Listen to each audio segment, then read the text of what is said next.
other Indian nations, the Muskogee or Creek Nation traces its roots far back into the mist of prehistoric times. Our legends say that in the beginning, the Muskogee people were born out of the earth itself. They crawled up out of the ground, through a hole, like ants. In those days, they lived in a far western land, beside tall mountains that reached the sky. They called the mountains the backbone of the earth.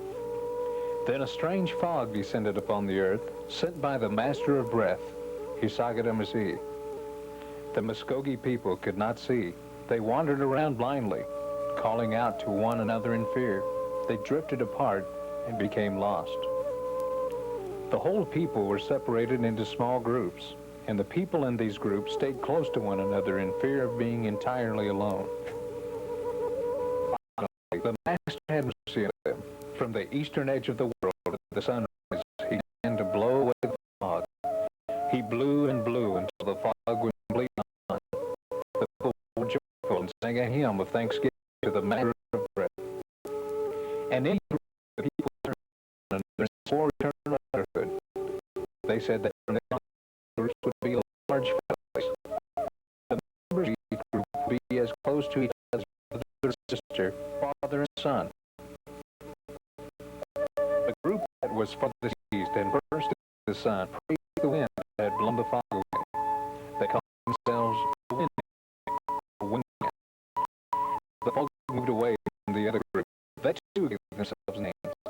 Each group chose the name for an animal it saw. So they became the bear, the alligator, the raccoon, and the bird clown.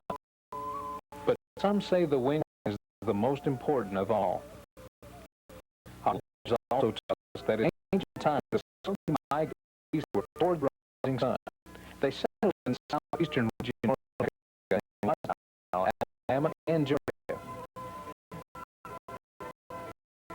There they established trails along the rivers and streams that snake through the land. My people became successful farmers and hunters in those days. They built ceremonial mound complexes at the center of the towns for religious ceremonies and also modern designed artifacts from the location, great shells, plates, stone pipes, and other goods organized order of civilization.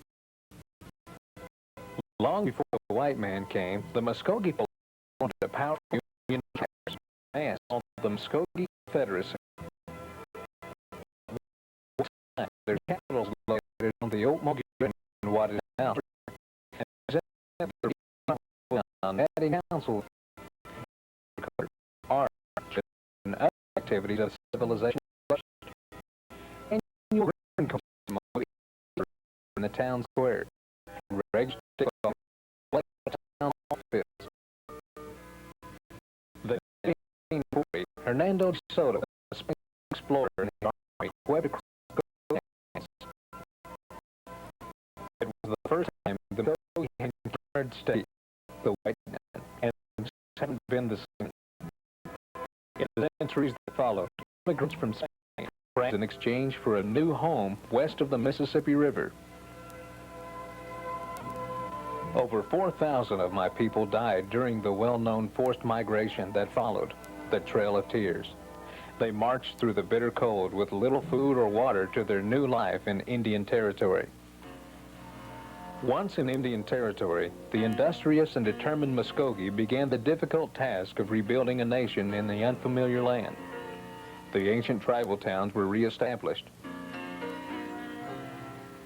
The sacred fires kept burning throughout the long journey were ceremoniously placed in the new town squares. Crops were planted, homes were built, ceremonial dances and the green corn celebration live on. After the Civil War, a permanent capital site for the new Creek Nation was selected near the Deep Fork River and named Okmulgee in honor of the old capital of the Creek Confederacy. A council house was built to serve as a meeting place for the principal chief and the Creek Nation's elected councilmen. A written constitution and a code of laws governed the nation during this period from 1867 to 1907. A national seal was adopted that reflected the Creek people's link to agriculture and land. The old traditions continued, but new institutions like missions, schools, and churches began to dot the landscape. But at the close of the 19th century, a rising tide of outsiders and intruders overwhelmed the Muskogee people until they became once again a minority within their own lands. Economic, political, and social pressures from within and without Indian Territory brought the era of tribal governments to a close. Individual land allotments broke up the communally held tribal lands as the Creek Nation was dissolved. But the Muskogee never forgot who they were. In their homes, churches, and ceremonial grounds, they preserved the Creek ways and taught these ways to their children. But during the years following Oklahoma statehood, the problems of Indian people were mostly ignored. However, through the tireless efforts of a few Indian leaders, lawyers, and sympathetic legislators, conditions were gradually reversed, laws were changed, and old treaties reviewed. Then, in 1970, the Creeks and the rest of the 5 civilized tribes were allowed to hold elections for principal chiefs. For the first time in over 60 years, the Muskogee people had a voice in choosing their leaders. Claude Cox was elected chief. He and a council of advisors began the difficult task of reestablishing the sovereignty of the Muskogee Creek Nation. After studying the problems faced by Indian people, Chief Cox focused on improving the housing, education, employment, and health care for Creek people. In addition, he had the dream of someday making his people self-sufficient, able to pay their own way and make their own governmental decisions. Chief Cox and his advisors also knew that the tribal government needed a new set of rules to operate by, a new constitution for the nation. During a remarkable decade of development, tribal officials began resolving these challenges facing the Muskogee people. Today, the Muskogee Creek Nation has a revitalized tribal government. A new constitution ratified in 1979 guides tribal affairs. And the modern Creek Nation tribal complex houses the many offices and programs that benefit Indian people. The Creek Nation Housing Authority, the Solomon McCombs Office Building, the Dental Clinic, the IAP Building, the Indian Health Service, the General Administration Building, and the Independent Agencies Building, also known as the Mound. The Mound is modeled after an earthen lodge built by our people centuries ago in Georgia. That ancient mound was used during the days of the Muskogee Confederacy as a meeting place for the National Council.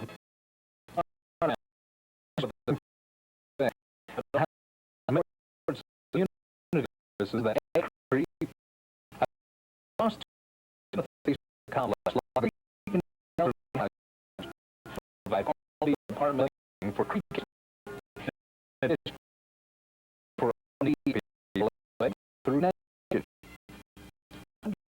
And modern communities now homes to the National Authority.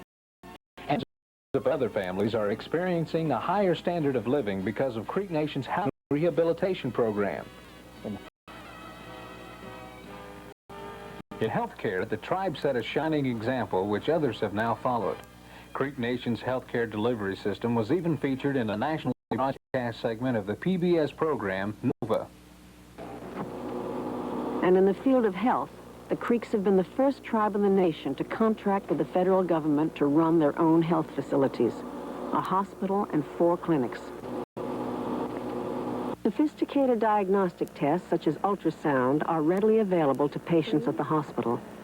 And if a treatment can't be provided here, the patients are driven to Tulsa, an hour away. The Creeks healthcare program has become a model for other tribes in the nation to follow.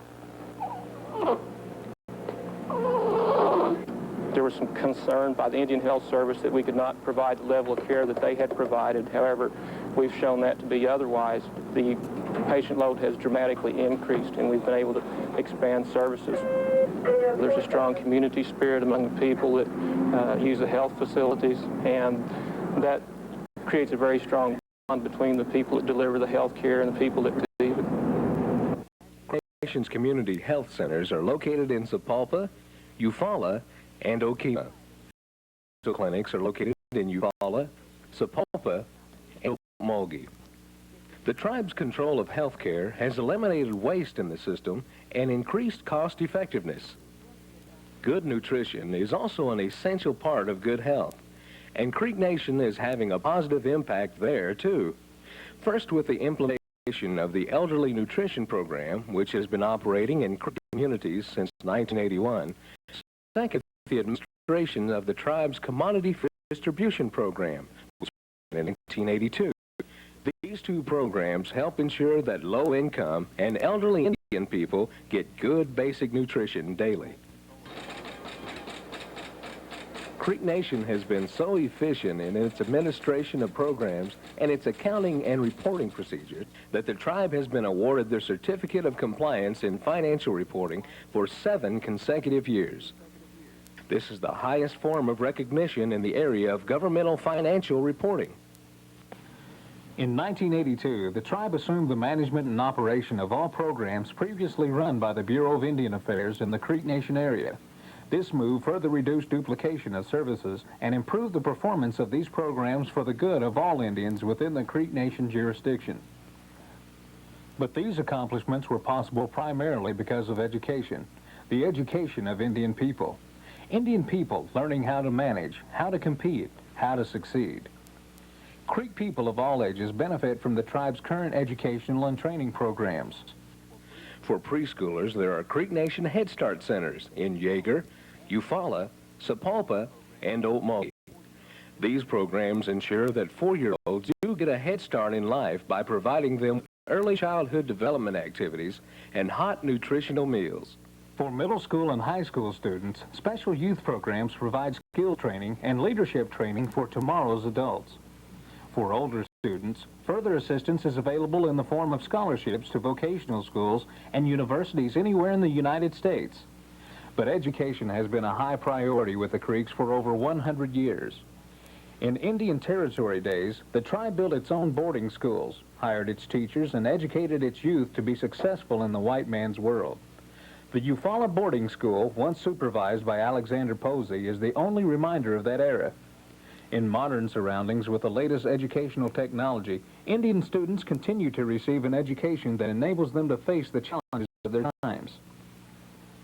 Many other Creek children are educated in small rural public schools scattered throughout the Creek Nation. There they learn what it's like to compete in today's American society. Athletics can provide keys to understanding competition and building self-confidence. Many Creek youth excel in sports, softball, basketball, track, and rodeo. Indian youth and adults get a chance to participate in these events and more during the annual Creek Nation Festival. Thousands converge on Okmulgee each year during the 3rd weekend in June for fun, food, and recreation. Athletic competition is a key ingredient, including the Creek Nation All-Indian Rodeo. It's held in the tribe's own rodeo arena, designed and built through Creek Nation's Economic Development Program. Economic development is a primary tribal objective now, and Creek Nation's newest economic enterprise is high-stakes bingo. Creek Nation's Bingo Hall, located on tribal land in Tulsa, provides jobs for over 100 Indians and brings in a monthly profit to the tribe in excess of $50,000. And a variety of other economic ventures are being explored that will help the tribe reach its goal of self-sufficiency. In the face of all these challenges and changes, Creek communities have provided continuity between the past, the present, and the future. Ceremonial grounds and churches continue to pass on values, the things that have always been important and have meaning to the Muskogee. The green corn ceremony, known to the Creek people for nearly 2,000 years, is still practiced today at ceremonial grounds in the Creek Nation. These grounds are all that remain of the once mighty tribal towns of the Muskogee Nation of prehistoric times. The celebration is held annually at the time of the ripening of the new corn. It is a time of renewal and thanksgiving, fellowship, and feasting. The people thank the Creator for His many blessings, and they cleanse their hearts and bodies for the year to come. Indian families leave their jobs and homes for 1 week in the summer to camp at the ceremonial ground. There they make preparations for the ceremony. Part of the event begins at sunset on Friday with a women's ribbon dance. The tribal town chief, or Miko, supervises the whole affair, and in some cases leads the ceremonial songs and prepares the herbal medicine for the occasion.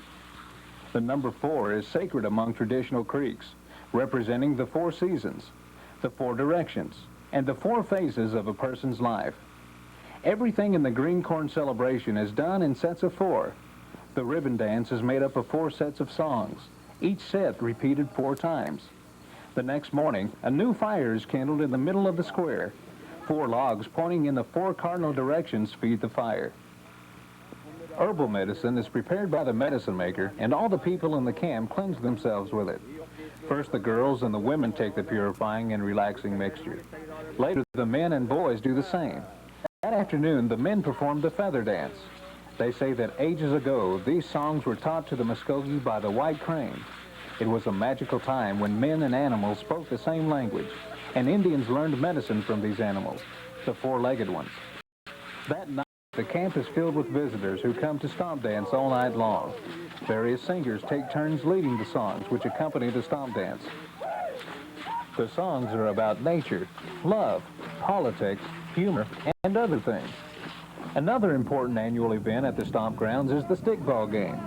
This ancient game, known as the little brother of war, was once played between tribal towns to settle disputes and to improve the stamina and skill of warriors. Nowadays, the game is usually played in September by visitors from several tribal towns. After a full night of stomp dancing, the men and boys of the hosting town form 2 opposing teams in the square.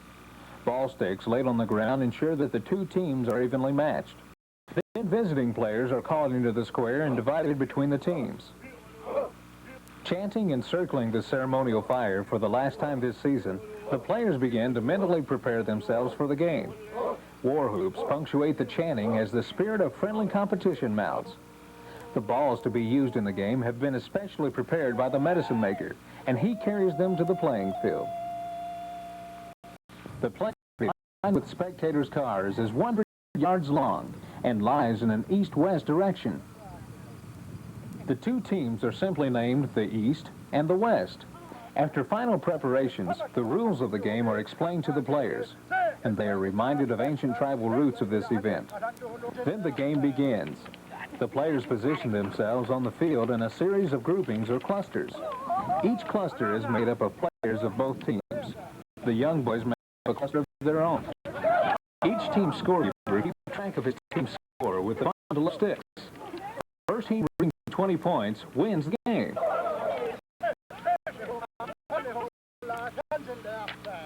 For over 100 years, the church has also played a key part in maintaining the strength of Creek community. Over 70 little country churches, mostly tucked away from the outside world, provide guidance, comfort, and strength to the people. Creek hymns praise God in the Muskogee tongue. This, too, is a time for renewal and thanksgiving, fellowship, and feasting, a time to reflect on the blessings of God and strengthen family and community bonds. To face the future, the Muskogee must remain strong in our hearts, and in our minds, and in our communities. For thanks flows the blood of Muskogee. This common bond will sustain us and unify us now and far into the future.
stomp dance has been an enduring part of ancient Creek ceremonial life longer than anyone remembers. For centuries, Creek men and women have gathered to tribal towns to sing and dance all night after fasting and medicine during the day. In the summertime, the sounds of the stomp can still be heard in the night skies over Creek ceremonial grounds. The unifying sound, heard distinctly above the others, is the rhythmic rattle produced by turtle shells filled with pebbles, worn on the legs of some of the women that dance around a fire. These women are called shell shakers. Though some dancers substitute tin cans in this unique form of musical percussion, turtle shells are traditional. Today, few are skilled in the tribal art of making turtle shells for the women. Out of necessity, Christine Hennahaw, a long-time shell shaker, taught herself this art 10 years ago.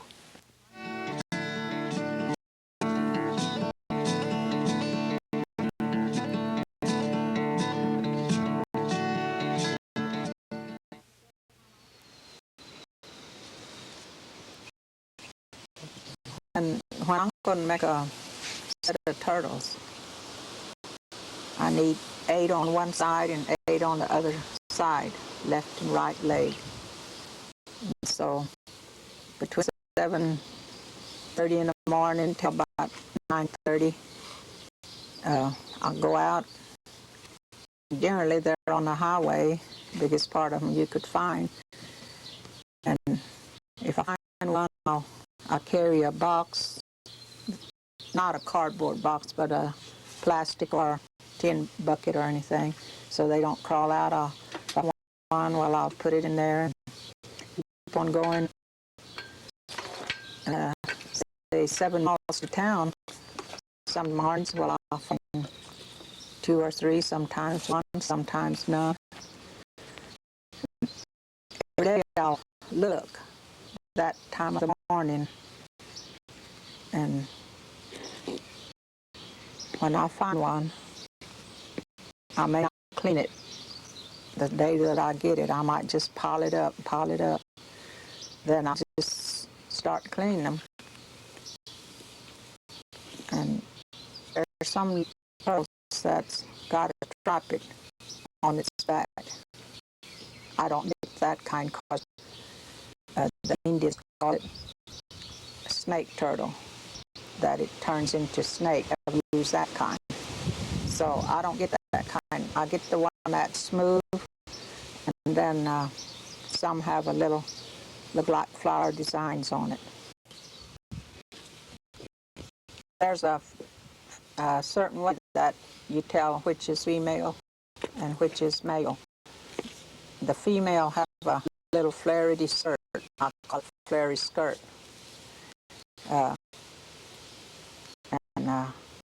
By looking at that, that's the female. And the male, he have a straight. He don't have no flary skirt, so that's a male. Right here I have a female and a male. On my we call them lodges in our language, the Creek language. On my lodges, I got all female turtles on mine because compete against each other just like human females, and but you can mix the female, but on mine I have all females because the female can compete against each other and better sound and musical sound, just like the human females. The male, he don't care. He just on there the ride, and so the females is the ones that's making the better musical sound. But the male, he just don't ride. He just the number on the ledges that he uses. When I get ready to kill or to clean my turtle, I usually wait till early morning or late in the evening when they are open up and their heads and tails are out. Well then, this is the knife that I use. And I cut the neck first. And when you cut the neck, that stick breaks loose where they raise their head and open up, and you go back behind the neck, and then you go back to the tail, which is already open, and then you pull it out. Right along in here, there is just one backbone, just about big as your thumb, just one backbone. It's not like a human. Right here, that this knife will go up in there and work it where it cuts that bone, backbone. Then you pull the body out of the shell. When we do that, and we wash our turtles with soapy water and rinse it off. And a long time ago, they used to put it on a red ant bed. But when I first start doing this and I put on a red ant bed, this little line under here, the red ants clean this out overnight, and they eat the meat out right here where this just falls off and this falls off. You don't have nothing but the top. So learn to put it up on something high in the sun all day. And then I have the little black ants or the little gnats or the little teeny weeny ants that I got to cover as high as my butane tank. I put it there where nothing will take them off, take them away. And the little ants will clean all the meat out, and the sun will help dry it. But they're darker like this one when we first get it.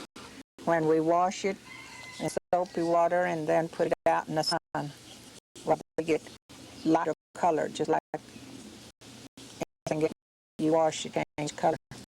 But the little black ants and the little in whatever other insect does not eat this out.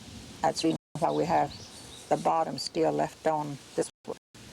And it dries in the sun for 3-4 days. If we have a sunshiny day, it takes about 3-4 days to dry.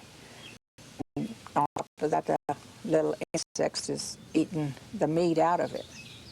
And if there's any meat left after you're ready to work on it, well, then it'll shake out as you densing.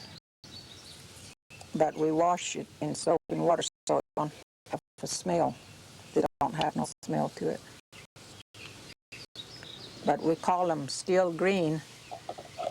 After you wear them 1 year, you could still smell the greenness on a turtle. So the more they're out in the sun, the better it is and better sound they make. After getting dried for about 3-4 days, depending on the weather, at night we bring it in so the dew don't fall on them. Next morning, well, then we drill holes in them. We have certain areas on this turtle that we drill. If you notice, this turtle's got some square designs. There's everything in the Indian way is 4, so we got 4 squares here on each side, and we got 4 on top. So we drill on each of the 4 squares.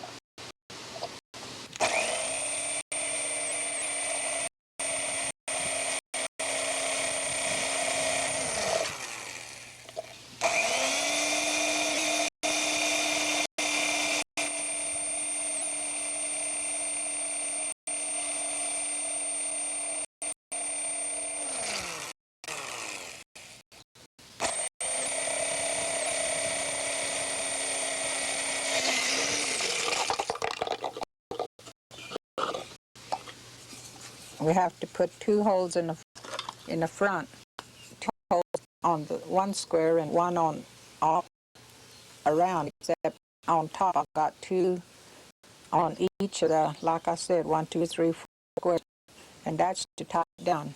on the bottom. I've got 4 on the bottom. That's to tie it down on the tail. You notice that this is still open and it's pretty well cleaned out. Now, after I drill holes in this and it's ready to the little petals in there, I call them cowboy shirt petals. They're a little smooth.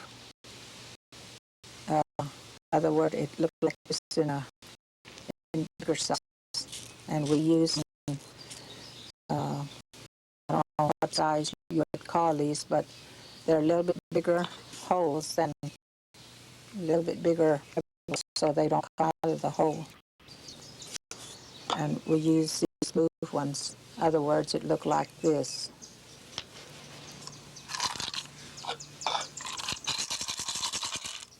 And I've done put these in a turtle, and I have a certain measurement, certain amount that I measure in my hand. And I'll come in there, and I'll kind of close the mouth. I should get to hear the sound. And I try not to work this too much, just a little bit. Then I'll get some of the little pebbles, and I'll put it in there, and I hold the mouth. And if it sounds about right,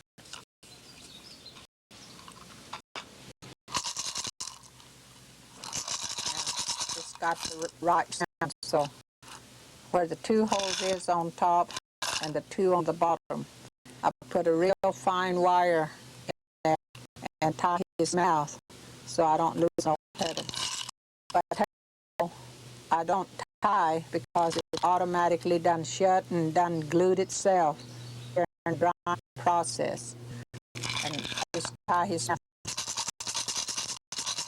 Now this is ready to be put on a leather.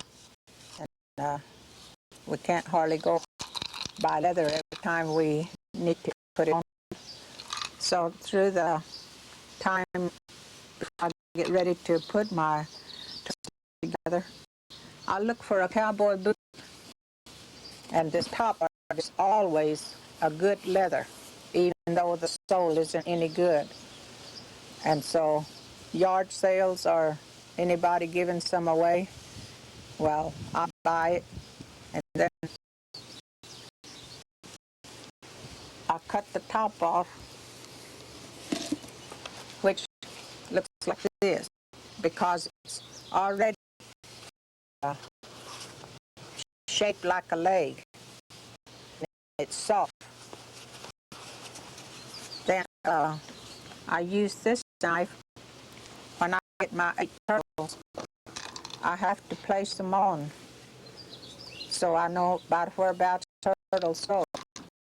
Then I use a knife and just cut a little split in that, wherever the turtle's going to sit at, which will be 8 turtles. And when I measure it like this, then I cut on the inside 2 places. Some of the turtles are a little bigger, and some of them are a little smaller. The male is a little bit bigger, the female is a little smaller. So, and that's why I collect the cowboy boots, because I cut it off here, and this is good leather, and it's already shaped like your leg. Because wearing them all night, if you have the stiff leather, they're gonna, if you don't have it tied right, it's gonna cause a blister. Now, as you notice, I leather. This is all of leather from leather shop.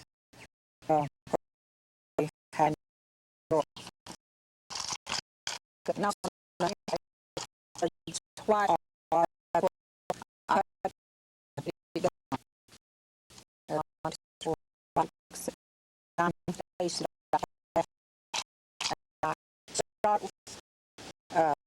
Sick on top.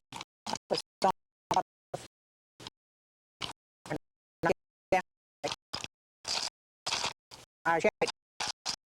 See if he's moving. They have to be solid. Right. And the left where it would get hot after it's hot. Put it on first. If it's tight, then I take two and put them on. And as you can see underneath, how it comes from the bottom through the top. I take it and comes what there is a difference here of it. So they have to be tight. These are tight. That is not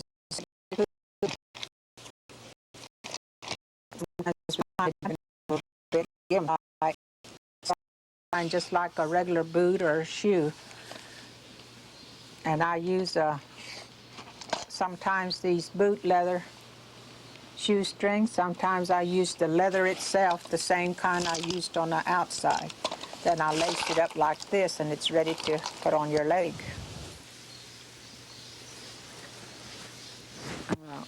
Since I have to wear these turtles all night, I use a towel, a thick towel, put it around towards my ankle so it won't slide down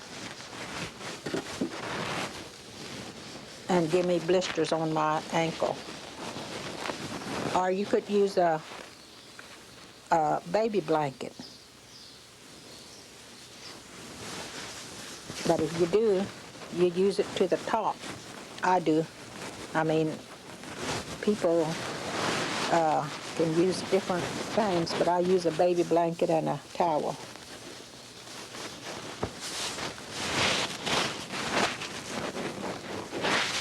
And I have a left and right, and I shake them to see which got the musical sound. The musical sound goes in towards the fire, which will be on your left. So this got little different sound, so I use this one for the outside.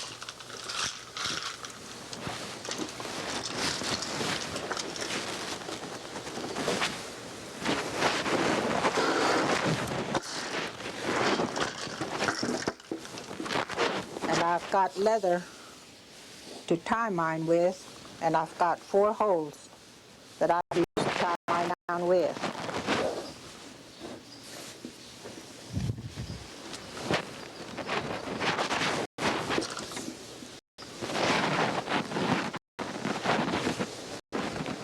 And you know yourself how much you want to tie according to the circulation of your leg. Down too tight, your leg get the cramping. So you know how much to tie it.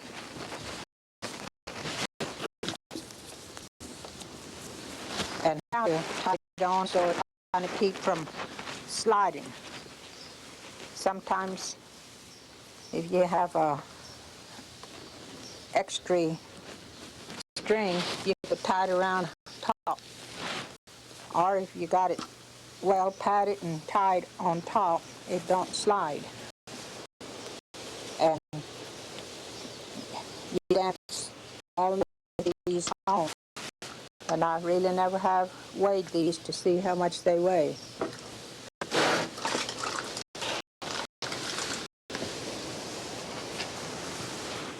And I put a towel because it's thick towards my ankle.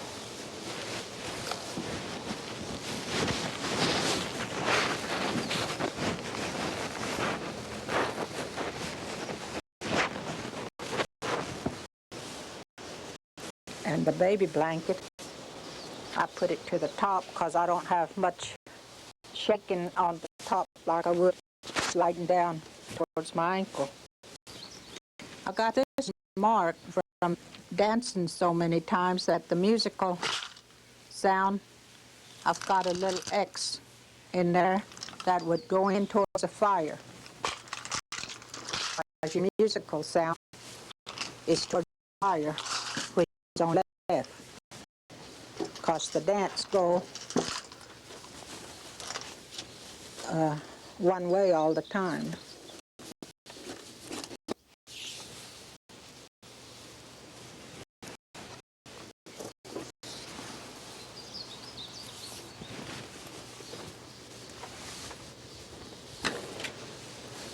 And I lace these up just like you would a shoe or a boot.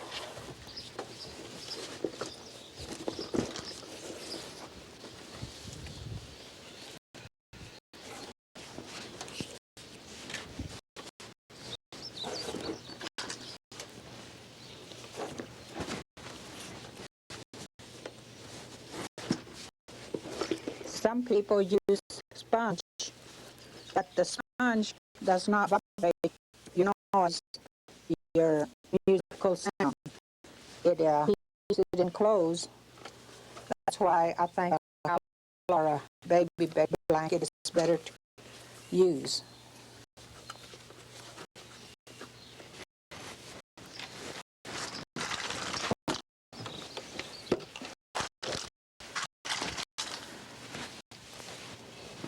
And some ladies wear long dresses down to the ankle to hide.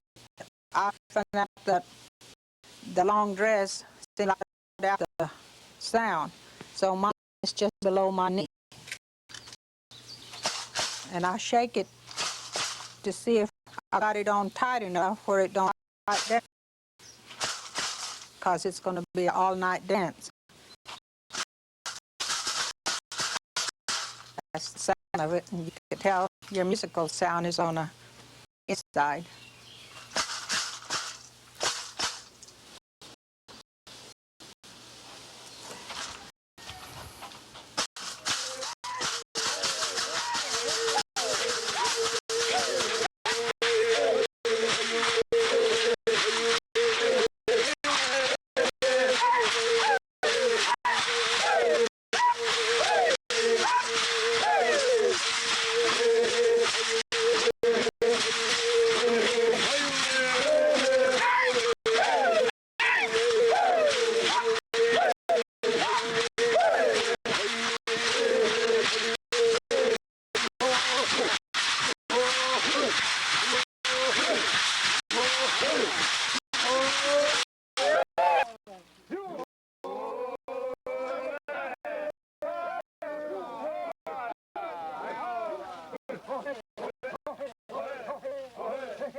It's just after sunrise on a Sunday morning, early in the month of September.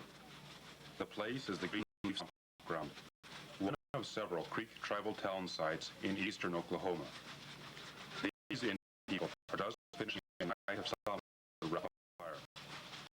The men and boys among them are about to participate in the final ritual of the summer ceremonial cycle. As they have done for centuries, they are preparing for the serious game of stickball, the little brother of war.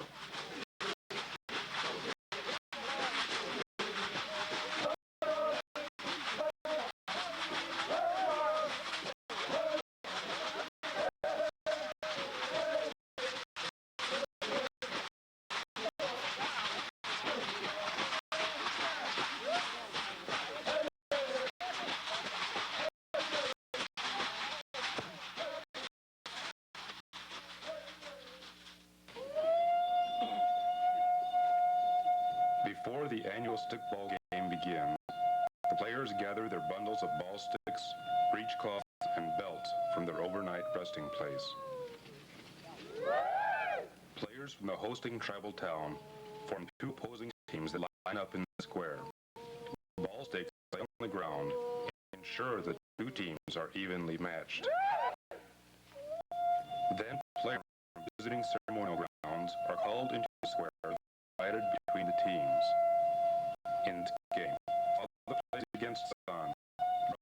against brother.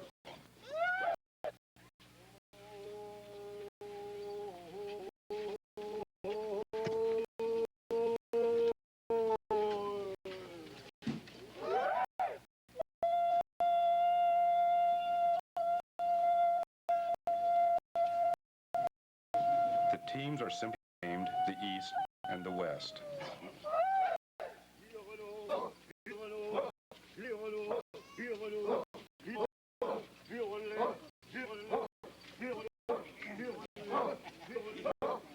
Circling the ceremonial fire for the last time this season, the players begin to mentally prepare themselves for the game.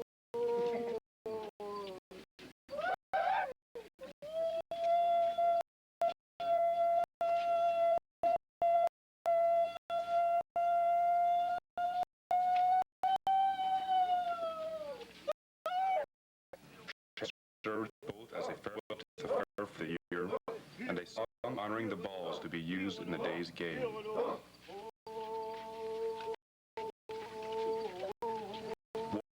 punctuate the chanting as the spirit of friendly competition mounts.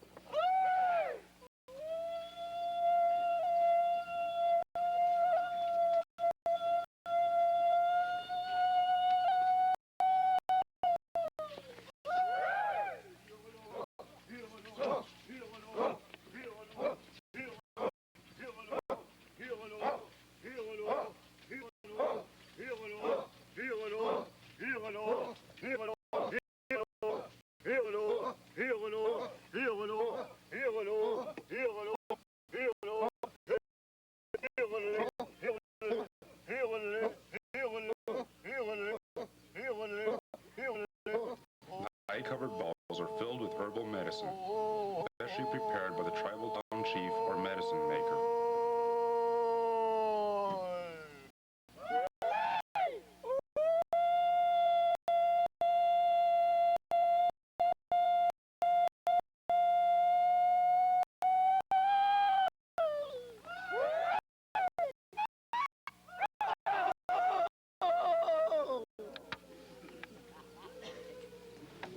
Now the team move on toward the ball field.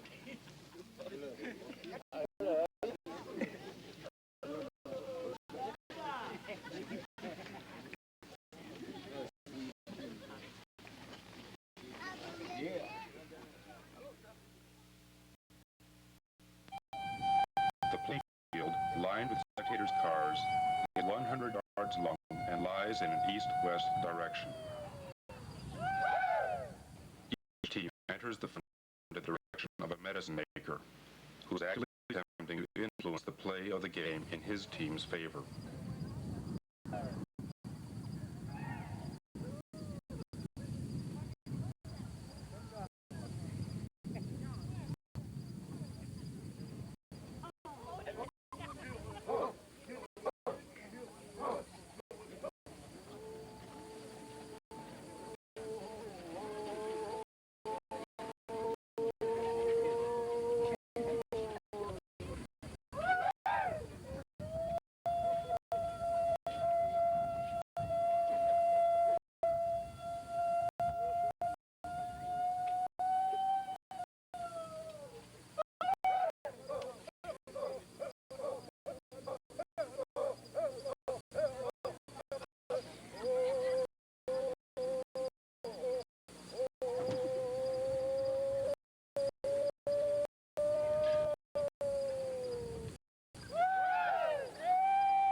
One of of the two men explains the rules of the game to the players, stresses the importance of a good mental attitude, exhorts the men toward spirited, friendly play, and then calls for the game to begin. The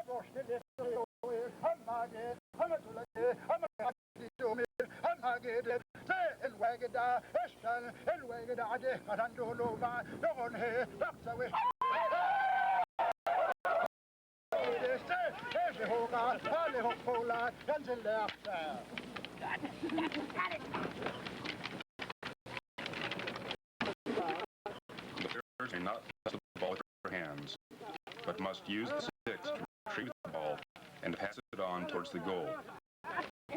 Spectators root for their favorite team with yells of Zoza, East, Akalatka, West. The players position themselves on the field in a series of groupings or clusters. Each cluster is made up of players from both teams. The young boys make a cluster of their own.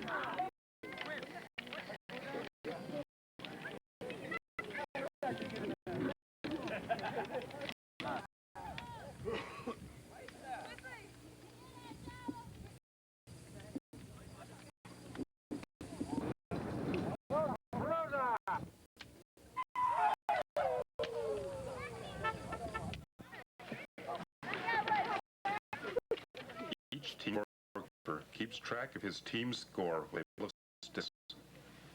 The team reaching 20 points wins the game.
When the final goal is made, the scorekeeper yells in Greek, "It's all finished," and the game ends.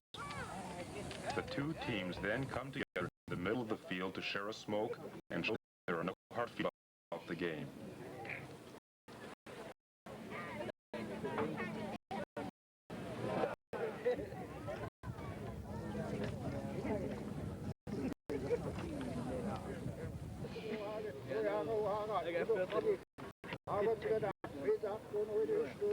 The losing team is excused, and the winners go back to their goal to celebrate victory.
is it, dear?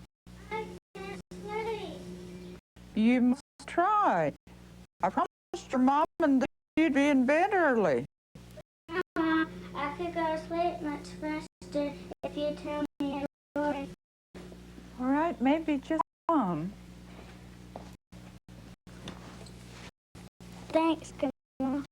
Would you like to hear the one about where the Creek people came from? Yeah, I like that one. I'm glad you like those stories. I want you to learn them so you can tell them to your grandchildren when you grow old. Now let's see. How does that one begin? Oh, yes. I don't say That is repeated thousands of times every day in cultures all over the world. It is one of the ways a culture is preserved and transmitted to live on in the lives of a group of people. My people, the Creek Indians, have many such stories to tell, stories that are passed on from generation to generation. They are professors at Eastern State University in Tahlequah. I have a special appreciation for the spoken word. These traditional Cree stories, or folklore, constitute the literature of an Indian nation and serve an important function within our culture. Together now, we are to sample that literature as we share the folklore of the Muskogee Creek people.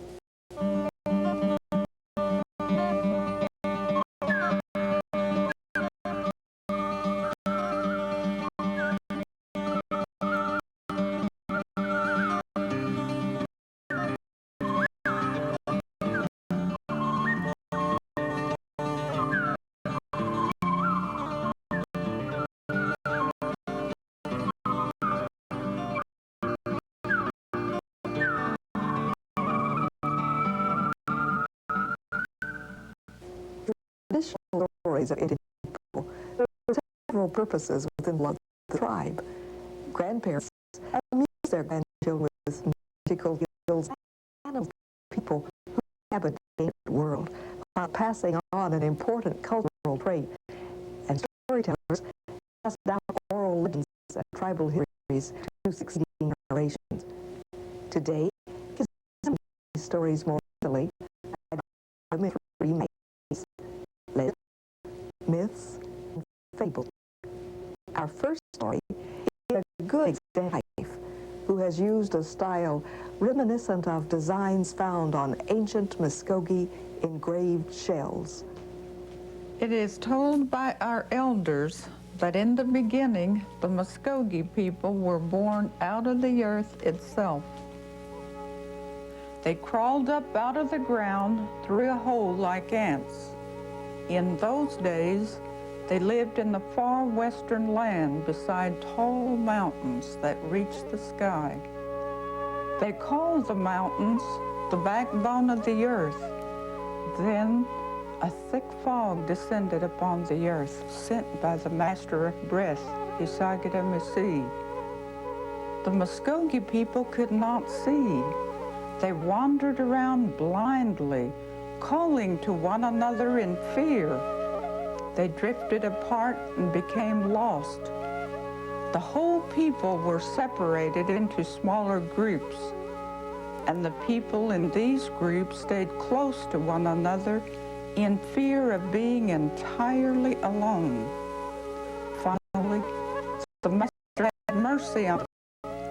From the eastern edge of the world, where the sun rises, he began to blow away the fog. He blew and blew until the fog was completely gone. The people were joyful and sang a hymn of thanksgiving to the Master of breath. And each group of people turned to one another and swore eternal brotherhood. They said that from then on, would be like large families. Members of each group would be close to each other as brother and sister, father and son. The group that was farthest east and first to see the sun praised the wind that had blown fog away. family.